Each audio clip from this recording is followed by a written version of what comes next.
जिंदाबाद चमचायतात जिंदाबाद चमचायतात जिंदाबाद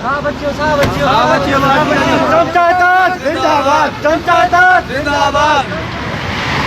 चमचायतात जिंदाबाद चमचायतात जिंदाबाद चमचायतात जिंदाबाद असां ॾिठो आहे मुख़्तलिफ़ जॻहियुनि ते सॼो कमु चमचा था कनि चमचा कहिड़ो कहिड़ो कमु था कनि ऐं हालांकि तव्हां चमचागिरी में केतिरा साल पंहिंजी ज़िंदगी गुज़ारी आहे साईं इहा ॻाल्हि मां तव्हां बिल्कुलु दुरुस्त पुछी आहे ऐं तमामु बहितरीनु सुवाल कयो आहे चमचागिरी करण खां सवली न हूंदी आहे ही जेके चमचा वञी उते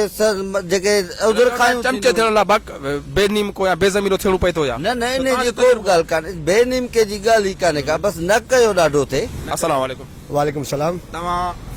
हिन में चमचागिरी में शामिल थिया हो कीअं पिया महसूसु कयो तव्हांखे हक़ मिलंदा मूंखे फ़ख्रु आहे त असां चमचायत जे असां चेयरमैन सां गॾु आहियूं ऐं असांखे अॼु फ़ख्रु सां चऊं था त असांखे पंहिंजा हक़ मिलंदा असांजे हक़नि लाइ असां चमचे जा चेयरमैन रोडनि रस्तनि ते रोड रस्ता बि ब्लॉक कंदो